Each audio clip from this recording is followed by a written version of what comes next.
Hey class, how's everything going? Today I want to take a look at the 4 homework questions for Worldwide Plaza Skyscraper video, and go over some of those answers and then go over some of the concepts with that. So let's take a look at that first one. Pull it up real quick. I'm just going to go through these pretty quickly because some of them are pretty straightforward questions and there's not much to discuss other than just what the answers are. But how many floors and how many feet will the skyscraper be? It'll be 47 floors when it's all completed. Number 2, this is one came up quite a bit. What was the cost? The true cost is going to be between 501 to 550 million. A lot of people also chose A because they spoke about in the video just being at 500 million. So you should have gotten credit for either one of those. Who's the developer? Developer for this was a gentleman by the name of Arthur Nussbaum. And get some pictures just to kind of refresh everyone's memory of who those people are. I'll get those up into the screen in just a second.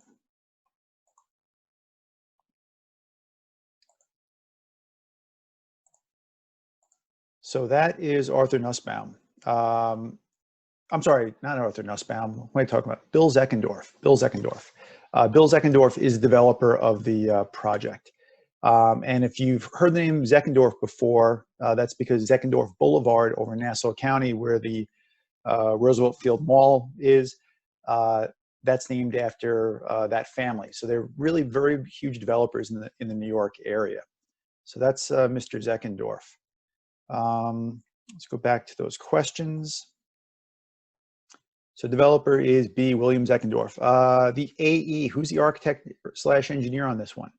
This is SOM, and SOM is a company, if you're not familiar with them, they are probably one of the biggest architectural / engineering companies in the world, and they're responsible for the construction of some of the most amazing, or design of some of the most amazing skyscrapers out there. So that's really their claim to fame, is being designers of large-scale skyscrapers. Number 5, who's the architect? That is David Childs. And let me pop up his picture real quick. David Childs, Jack Schuster, here we go. This is David Childs. Now, David Childs, and these are not the most flattering pictures. I just grabbed some screenshots out of the videos. But David Childs is someone who, when this was first being constructed, he was a very famous architect. And then he kind of fell out of the public eye for quite a while.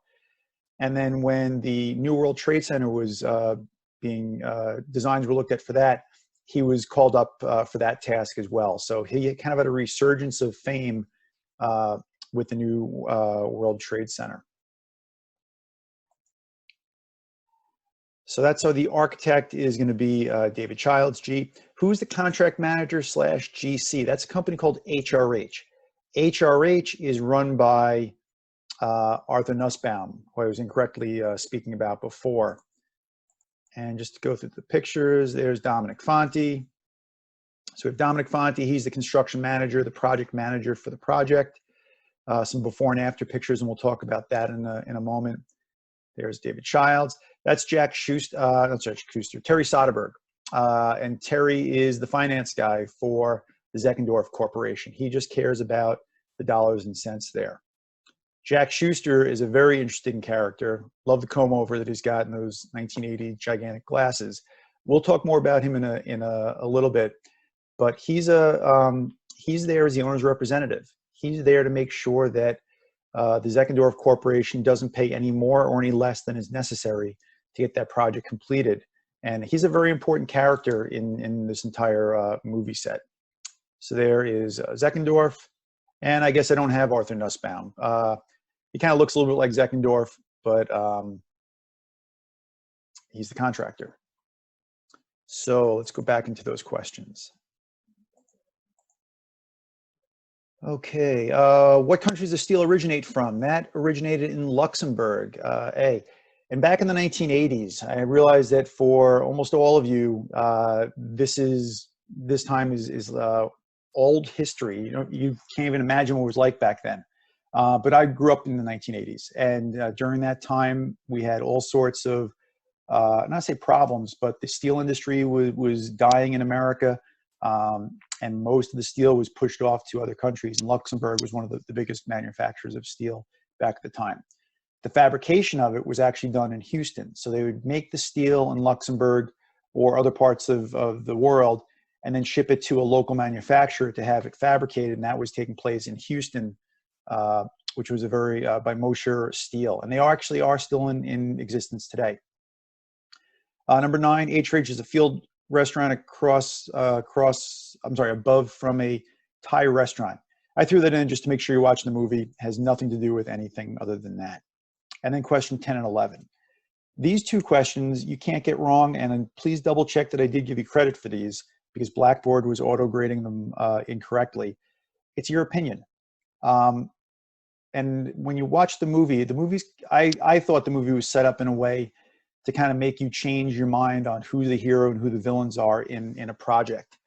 And generally speaking, we usually blame the contractor. Oh, the contractor's bad. It's the contractor's fault. Contractor can't do anything right. The contractor is always trying to cheat and get one over on somebody else. But it's not always the case. And the way the movies get edited together, that could change your opinion as well. So really, it was your choice on who you thought was going to be the good guy and who was going to be the bad guy in the end. My personal opinion on this was when I first was watching the movie, I first thought contractor was going to be the bad person. It's just hands down, they're always bad, so that's got to be the problem. And then the good guy, I was thinking was going to be the AE, more the E than the A, but the AE in total. So I thought they were going to be the good ones to save the day on this. But that does change as you go through it. So let's take a look at that second set of questions from the second movie.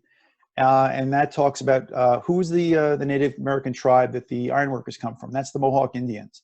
And they've had a long history of coming down and being a part of the construction of most of the major steel projects in the New York area. That includes bridges as well as skyscrapers. It's something that's just been passed down from generation to generation, and that's something that they do. So it's a very common occurrence to find Native Americans from the Mohawk tribe coming down from upper parts of New York and even Canada to work on what we call high steel. So during the curtain wall test, they were checking for air infiltration, water infiltration, and strength with the wind test, the water test, and the pressure test, making sure those windows work. If the windows aren't going to be properly sealed, there's no sense putting them into the structure because we'll have problems with leaking. So let's take a look a little bit about some of the issues we have with HRH and the subcontractor. So how do we deal with that? HRH and the welding subcontractor had an issue where the lower floors of the building were not being completed as fast as the upper part of the building. And the reason that became an issue was the lower part of the building was in control of SOM, O&M, Ogilvy and Mather. They were the tenant that took out a lease for the lower portion of the building, and they were in control of some of the changes that were happening on those floors. So their work was starting to affect the upper floors as well. And that's why I was saying that HRH doesn't have a direct contract with the sub. How do they force them? If HRH hired that welding subcontractor directly, HRH could very simply go, get out. You're not doing what you're supposed to do. You're in breach of contract. You're out of here. But they didn't have that ability. And what made it even more problematic was HRH had a contract with the same welding subcontractor that Ogilvy and Mather did. So it's too close and they were too well tied together that they couldn't maneuver around each other. So basically what was happening with this was the subcontractor was not welding pour stops onto the deck as fast as they were on the upper floors, and that slowed them down from pouring concrete on the lower floors. And with high-rise construction, it's got to progress from the ground up. You can't start going up higher and working your way down because the floors have to be structurally reinforced through there. As far as how does HRH force the subcontractor, it's very difficult. There's no direct contract to have a financial method of doing it. So it has to be through forcing them through, he called it gentle persuasion, but it's more than that. It's the verbiage that's used. There's actually a second version of this movie, which I don't have online, and I really wish that they made it available. It was the American version. It was narrated by an American voiceover actor, and in doing so, it actually had a little bit different of a spin than this British version did. And in that one, in that other version of the movie, the Arthur Nussbaum, when he was talking with Dominic Fonte and the subcontractors outside of at the bottom of the building complaining about not having enough generators, he gave this speech that talked about how important it was for Dominic Fonte to write a letter saying that the welding subcontractor was delaying the project. And in delaying the project, that was going to have cost implications down the line. And putting it in writing was really the key to that. That doesn't come through in this version of the movie. So it really just comes down to Arthur Nussbaum screaming and shouting as much as he can to try and force them to make that happen. And the last question on this one is question 6, which is, what about Glengarry and delaying the bricks? That's an interesting one. And the class was kind of split about half and half on this one. So if we take it at its face value, should Glengarry delay manufacturing the bricks because they weren't ready for them? And the straight answer is no. They do have a contract to deliver bricks at a certain time and date. And if they didn't do that, they were in breach of contract. HRH would have had the right to then cancel the order, demand some sort of financial restitution by not having it there. However, there's the reasonable part of it. And we saw the rep, I forget his name, from Glengarry, who was saying that they went out to the site and they saw that HRH was not ready to receive the brick, that there was no way they could have, if the bricks were delivered, there's no way they could have actually been installing them. So really, it does become a bit of this game between material suppliers and the contractors who install those materials, of getting the materials when they need it, when they want it, and when they actually absolutely have to have it. So what Glengarry was doing was they put off a contract that was not ready to receive brick a little bit longer than HRH would have liked. And in doing so, they were able to expedite other orders that needed it earlier on. It's a business decision. It was a risky business decision because if it backfired, they could have lost a large contract. However, it would be very, very difficult to get new bricks ordered in the same amount of time. So it's kind of like the same problem we're going to see with Hunts Point coming up in a few minutes. So let me end this one here, and we'll take a look at the next 2 homework questions in the next solutions video. So on the third homework set, this is the video that talked about HRH's problem with Hunts Point. And that's another very interesting problem you're going to run into, or can run into, on project sites. So what HRH did when they engaged Hunts Point to do the stone fabrication was they received a bid from them, and that bid was very, very low. It was so low that immediately it let off red flags, and HRH brought that information to the owner. The owner and HRH together decided that we'll take the cost savings and take on Hunts Point.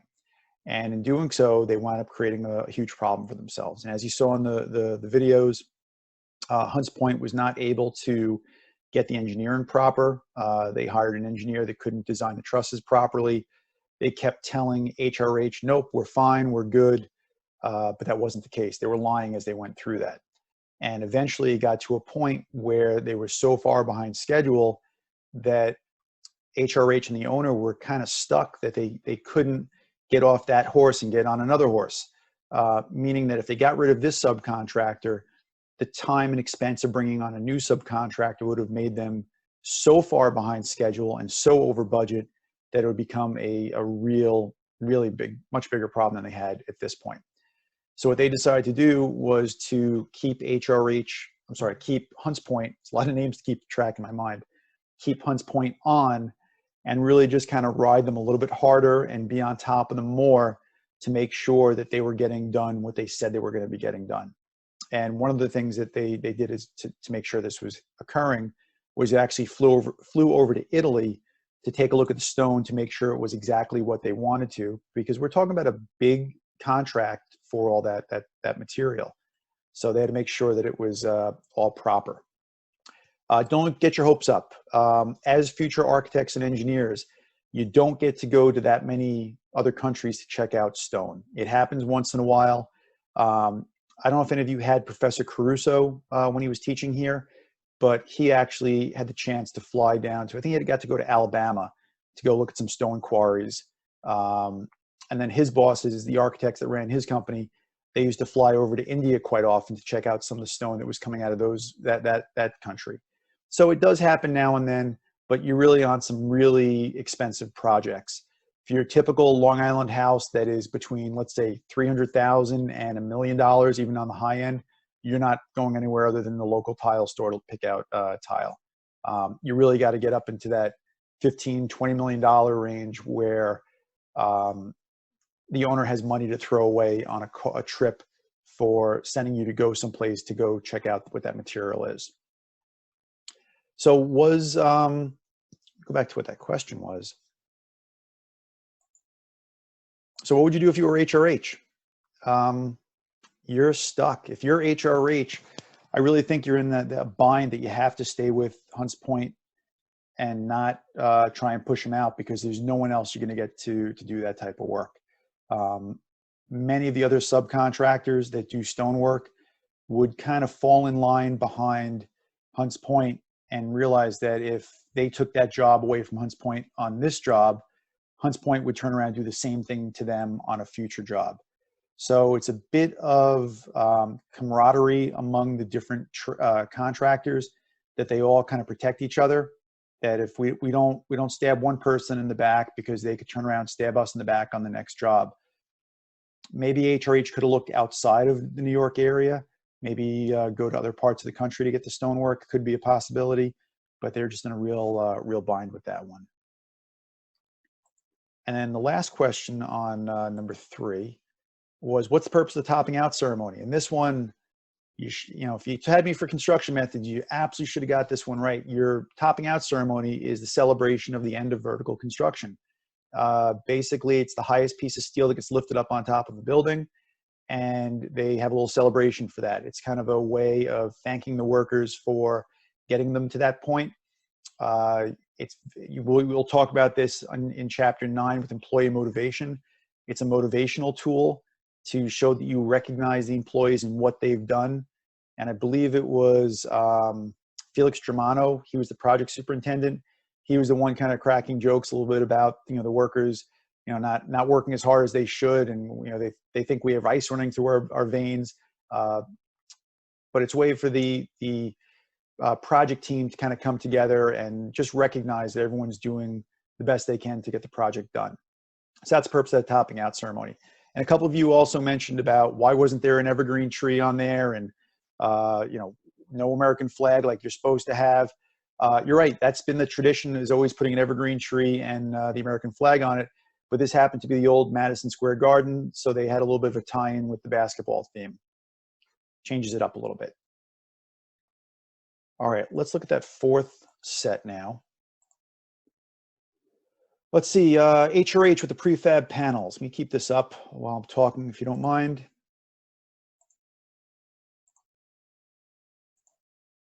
So HRH wants to use prefab panels because it's quicker, okay? By using prefabricated systems, you don't have all the trades that are going to be up on the upper floors working to get this done. It's a much quicker and more cost-effective system. However, they found out that the upper floors were not reinforced to support the weight of the crane or the derrick, or to even store materials on there, and that made it impossible to do exactly what they had planned on doing.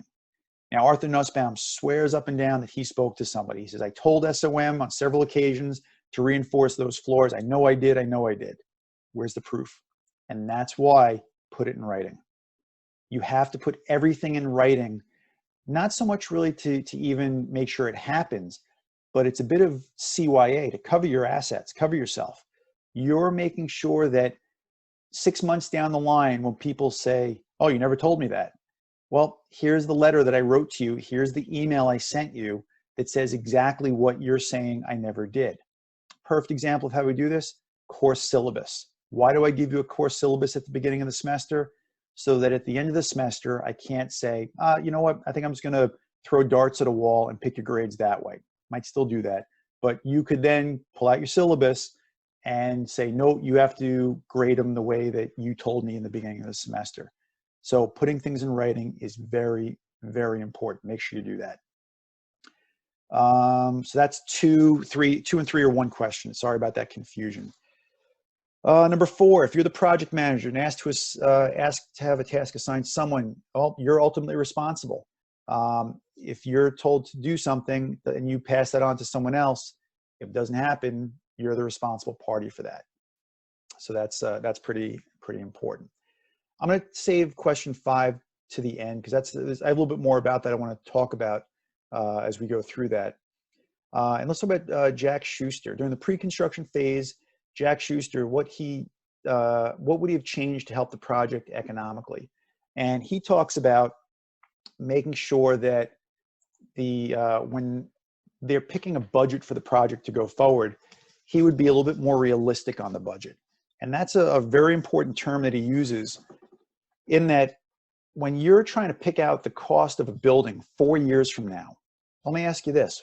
What's the economy going to be like 4 years from now? I don't think any of us can even speak what the economy is going to be like 6 months from now, or what the real estate market might be, or the construction market. So you're trying to project out costs way into the future.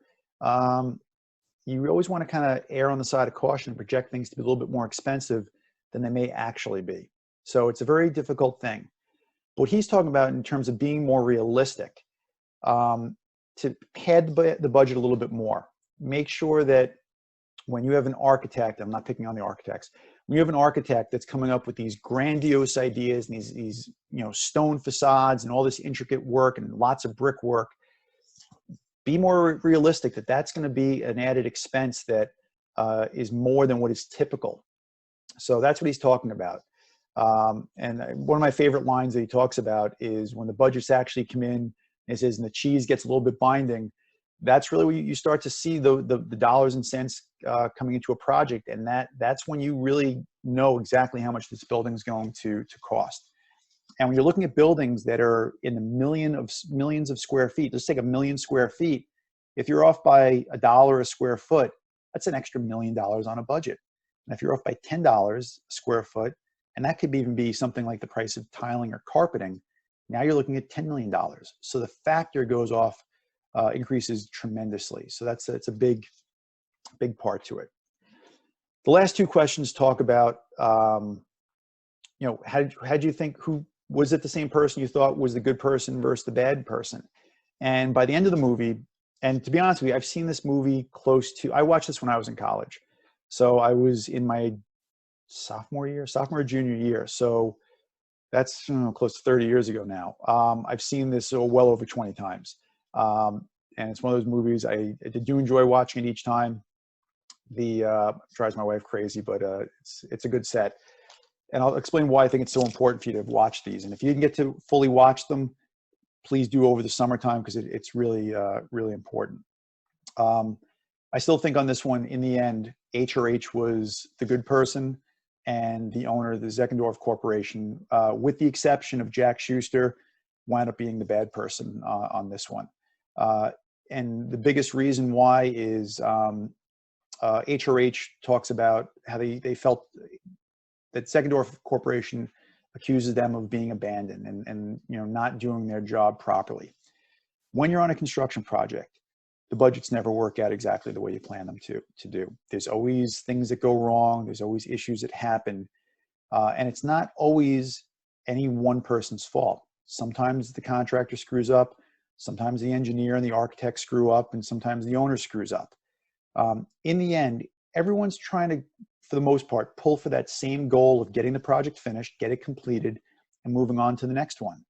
And that's one of the reasons why the construction industry is set up where it is very transient, where people move from job to job continuously because they want to see different things. They need that constant change.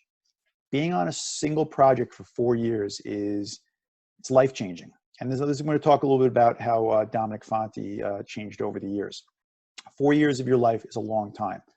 If you think about how the person you were when you first came to Suffolk and the person you are now, being this is your last class, leaving Suffolk, do you think you've changed at all? And I think, pretty much all of you can say you've changed, and hopefully for the better.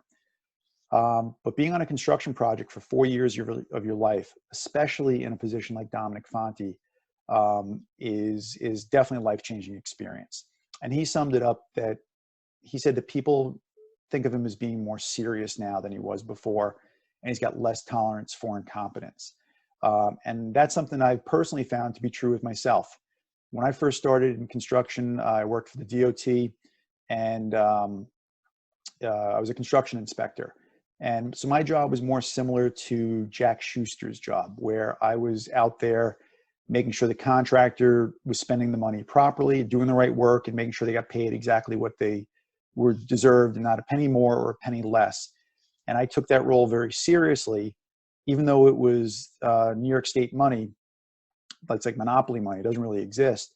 I still made sure that the contractor wasn't wasting it, because I felt a personal connection to making sure I was doing my job properly, and making sure that those dollars are spent appropriately and not being what I thought was stolen from the state. So I took my job very seriously, and it absolutely does. It changed me when I was doing it. I heard this firsthand from my parents. I was living at home at the time, and they said, for the number of years I was working as an inspector, that I was definitely a lot less nice of a person to be around, to put it bluntly. My ability to have tolerance for people was definitely changed from the experience of being on construction sites. And I want to say it's all due to that. There's an aging process that's in there as well, but or maturing process as well. But it did change me quite a bit. And that carried through to for years down the line, where I went from just being an inspector to being a project manager. And unfortunately, those qualities that Dominic Fonte talked about just got magnified in the course of my career, to the point where it was a good switch for me to come over and teach and not be involved in the daily battles that were happening on construction sites. I forget if it was in this movie or one of the other ones, where Dominic Fonte talked about construction not being personal, where people say things back and forth, and they, there's a lot of fights on jobs, verbal fights on project sites, and people say it's not taken personal. I would disagree with that. In the numerous verbal fights that I've had with contractors out there, it absolutely was personal. When they were talking about my mother, they were meaning it very personally. And when I was saying things about them, it was meant very personally. It was not something that was just said, as we'll get over it later on. No, we really didn't get along on a lot of projects, and there was a lot of battles as an owner's representative and then as a contractor. And that's something that definitely was something that changed me on projects. So what I'm hoping you got out of this movie, and here's the reason why I had you watch this. This was not done as busy work. This is an assignment I give all my classes. And unfortunately, during a normal school year, we get to discuss these movies on a daily basis as you watch for homework, but we don't have that luxury here. What I was hoping you got out of this was, if you were thinking about becoming an architect before, are you looking at this as maybe still becoming an architect? Or if you wanted to be a contractor, you're still looking at being a contractor. Did you see a different part of the industry? Not many movies show all these different parts and pieces together. Did you see a different part of the industry that maybe intrigued you, made you want to look into different areas? And I think one of the areas that I'm hoping some of you start looking in towards, of course, engineering, because that's the best one. But besides engineering, project management.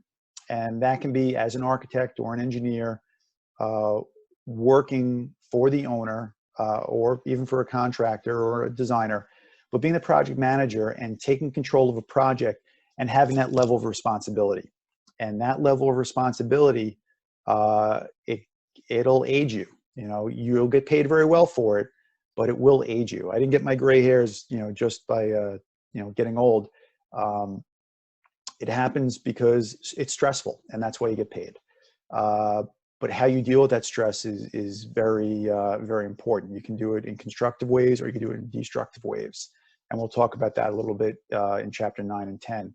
But I just want you to be aware of that these projects that do take multiple years, they do wear on you. They wear you down, just like any job does. But in construction, I feel like it's a little bit more, because you put your heart and soul into a project. You want to see that project be successful, whether you're the designer or whether you're the contractor building it or the project manager. So it's an interesting position to be in. And like I said, I wish, if you have questions, please shoot me an email. Be happy to Zoom with you and talk to you more about it and your career choices. But when you're watching this movie or have watched this movie, think back a little bit about to who the different people were there, like the Dominic Fontes, the Arthur Nussbaum, the Jack Schusters, even David Childs. He's this rock star architect, they call him. How much of the design does he actually do? Very, very little. It's mostly the junior engineers that do the heavy lifting on those types of designs. So it's kind of an interesting one. So with that, I hope you enjoyed the movies. If you have any questions on them, please let me know. If you have any questions about your future careers, shoot me an email and be happy to talk to you more. Catch you later.